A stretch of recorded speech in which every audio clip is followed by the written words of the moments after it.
90 రోజుల కోర్సు పూర్తి చేస్తే చాలు 100% ప్లేస్మెంట్ సపోర్ట్ తో సాఫ్ట్వేర్ జాబ్ మీ సొంత. వెంటనే కోడ్ జ్ఞాన్ డెస్టినేషన్ ని సంప్రదించండి. ప్రస్తుతం పిఠాపురం నియోజకవర్గంలో ఉన్నాము.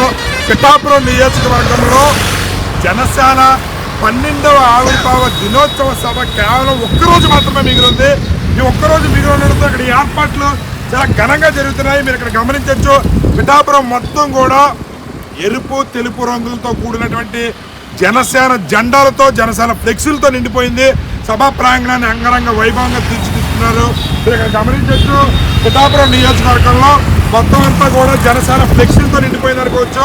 మొత్తం రాష్ట్ర వ్యాప్తంగానే కాదు, దేశవ్యాప్తంగా ఉన్నటువంటి జన సైనికులు, జనసేన నాయకులు ఇక్కడికి రేపు రావడం జరుగుతుంది. సుమారు 10 లక్షల పైన జన సైనికులు ఇక్కడ హాజరవుతారని చెప్పి అంచనా వేస్తున్నారు. మీరు గమనించవచ్చు. ఇక్కడ సభా ప్రాంగణం ముందు ఎక్కడైతే పిఠాపురం నియోజకవర్గం మొత్తం కూడా ఫ్లెక్సీలతో నిండిపోయింది మీరు గమనించవచ్చు.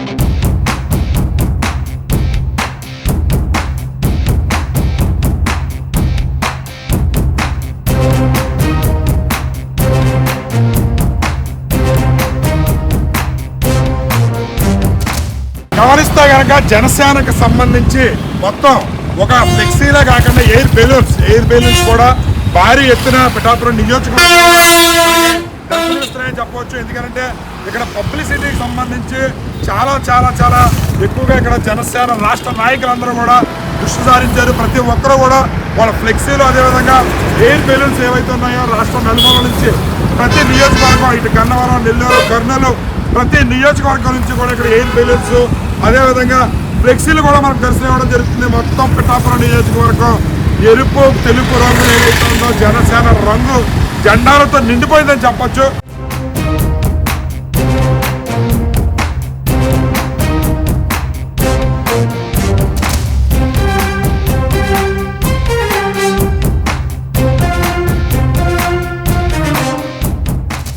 రేపు 12వ ఆవిర్భావ దినోత్సవ సభకు సంబంధించి పిఠాపురంలో సందడి వాతావరణం నెలకొంది.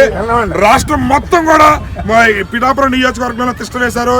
దేశం నలుమూలల నుంచి కూడా వస్తున్నారు. అయితే ఒక్కరోజు మాత్రమే మిగిలింది. అయితే ఎలా జరగబోతుంది ఏంటి అనేది ఒకసారి పిఠాపురం జనసేన నాయకులు ఉన్నారు, యువ నాయకులు, వాళ్ళు అడిగి తెలుసుకునే ప్రయత్నం చేద్దాం. సార్ చెప్పండి, ఏంటి ఇంకా ఆవిర్భావ దినోత్సవ సభకు ఒక్కరోజు మాత్రమే మిగిలి ఉంది, ఎలా అనిపిస్తుంది? మరి ఆవిర్భావ దినోత్సవం సందర్భంగా పెద్ద ఎత్తున రాష్ట్ర వ్యాప్తంగా లక్షలాది మంది తరలి వస్తారని అంచనా ఉన్న నేపథ్యంలో ఇక్కడ భారీ ఎత్తున ఏర్పాట్లు చేయడం జరిగింది. ప్రతి ఒక్కరికి కూడా ఆహారం విషయం అయితేనే, మంచినీళ్ళ విషయం అయితేనే ప్రతి ఒక్కరికి అందుబాటులో ఉండేలాగా ఏర్పాట్లు చేయడం జరిగింది. ఇక్కడ స్థానికంగా నాదర్ల మనోహర్ గారు అయితే 3-4 రోజుల నుంచి ఇక్కడే స్థానికంగా ఉండి మన ఎంపీ గారితో, ఎమ్మెల్యే గారితో అందరితో కోఆర్డినేట్ చేసుకుంటూ అన్ని పనులు స్వయంగా పర్యవేక్షించడం జరిగింది. అదే రకంగా మరి గెలుపు తర్వాత వచ్చే మొదటి ఆవిర్భావ దినోత్సవం కాబట్టి మరి ప్రత్యేకంగా ఇక్కడ ఉదయ్ శ్రీనివాస్ గారు అయితే ఒక క్రాకర్ షోని ఏర్పాటు చేయడం జరుగుతుంది. మరి ఆ షోని దగ్గరుండి నాయకులందరం కూడా దగ్గరుండి పర్యవేక్షించడం జరుగుతుంది. అంగరంగ వైభవంగా మరి ఈ ప్లేనరీ, ఈ సమావేశాలన్నీ ఉండాలి కాబట్టి ప్రతి ఏర్పాటు కూడా ప్రతి నాయకులకి కమిటీల వారీగా విభజించి ఎక్కడ కూడా చిన్న ఇబ్బంది కూడా కలగకుండా ఈ ఏర్పాట్లు చేయడం జరుగుతుంది. రైట్, ఇక్కడ రాయవరం శ్రీని గారు ఉన్నారు, ఆయన అడిగి తెలుసుకుందాం. సార్, ఏంటి క్రాకర్స్ షో అంటున్నారు? మొత్తం పిఠాపురం నియోజకవర్గం అంతా కూడా ఫ్లెక్సీలతో నిండిపోయింది, ఎయిర్ బెలూన్స్ ఉన్నాయి, ఏంటి ఎలా అనిపిస్తుంది మీకు? సార్, నేను ఎక్కువ చెప్పను, రెండే చెప్తాను. దీపావళి పండుగ మొత్తం దేశం అంతా చేసుకుంటాం. అలాగే ఆవిర్భావ దినోత్సవం కాబట్టి దేశం అంతా చేసుకుంటుంది. అందులోని మా పిఠాపురాన్ని చేయడం మహాద్భుతం. మాకు ఏంటంటే మళ్ళా పునర్జన్మ, మాకు మళ్ళా జన్మ అంటుంటే ఇలాంటి చూస్తామో తెలియదు. కానీ మా దీపావళి పండుగ మొత్తం మా పిఠాపురం మొత్తం దేశం అంతా కూడా దీపావళి పండుగ ఆవిర్భావ దినోత్సవం అంటే. మీకు చెప్పండి, ఎలా అనిపిస్తుంది?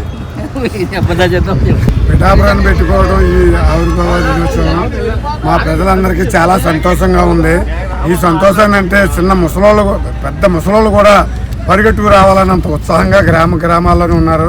అలాగే కటౌట్లు కట్టడానికి ప్లేస్ లేకుండా పోయేలా ఉందని చాలా ఇబ్బంది పడుతున్నారు. అయితే కత్తిపూడి నుంచి రాగల ద్వారా అలావని ఇప్పటికే ఆ మాటలు వింటున్నాం. చాలా ఎంతమంది రావచ్చు అనుకుంటున్నారు మీరు? సుమారు ఎంతమంది అని అంచనా లేదు కదండి, అంచనా లేదు. అంచనా మాకు సరిపోవట్లేదు, అంచనాకి సరిపోవట్లేదు. ఎక్కడ చూసినా ఇదే గోల. లేడీస్లోని గోలే ఉంది, జెంట్స్లోని గోలే ఉంది. మీరు చెప్పండి ఎంతమంది అంటే 15 లక్షల వరకు రావచ్చు అంటున్నారు, మచిలీపట్నం సభని మించి వస్తారంటున్నారు, అంటే ఎంత వరకు రావచ్చు అని మీరు అంచనా వేస్తున్నారు ఒక జనసేన నాయకుడిగా? సార్ ఇది మరో కుంభమేళ సార్, ఇది దానికి అంచనా చెప్పలేదు. మరో కుంభమేళ ఇది, పిఠాపురం మరో కుంభమేళ. ప్రత్యేకంగా ఆకర్షణ ఏంటంటే మా టీం, అంటే మా ఎంపీ గారి టీం, ఉదయ్ శ్రీనివాస్ గారి టీం అంతా కూడా మమ్మల్ని అందరినీ అలర్ట్ చేసి ఇక్కడ క్రాకర్స్ ప్రత్యేకంగా, ఈ సభ ఒక ఎత్తు, ఈ క్రాకర్స్ మందుగుండు సామానం కాల్చడం ఒక ఎత్తు. మమ్మల్ని అందరినీ 100 మంది టీం ఉంటాం, 100 మంది కూడా దీని మీదే ఆధారపడి ఉన్నాం. మమ్మల్ని అందరూ 5-6 రోజుల నుంచి కూడా ఇక్కడే పెట్టి మా ఉదయ్ శ్రీనివాస్ గారు, మా ఎంపీ గారు ప్రత్యేకమైన దృష్టి మాత్రం దీని మీద పెట్టారు. ఇది ఒక ఆకర్షణ. పిఠాపురంలో 12వ ఆవిర్భావ దినోత్సవ సభ అనేది మరొక దీపావళి, దేశం మొత్తం కూడా దీపావళి జరుపుకుంటుంది.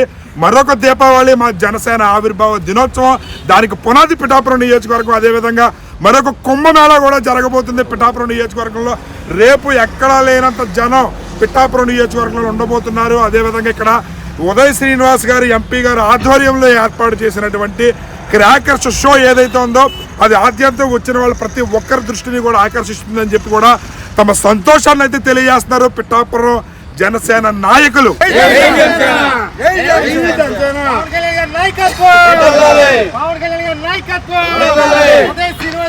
నాయకత్వం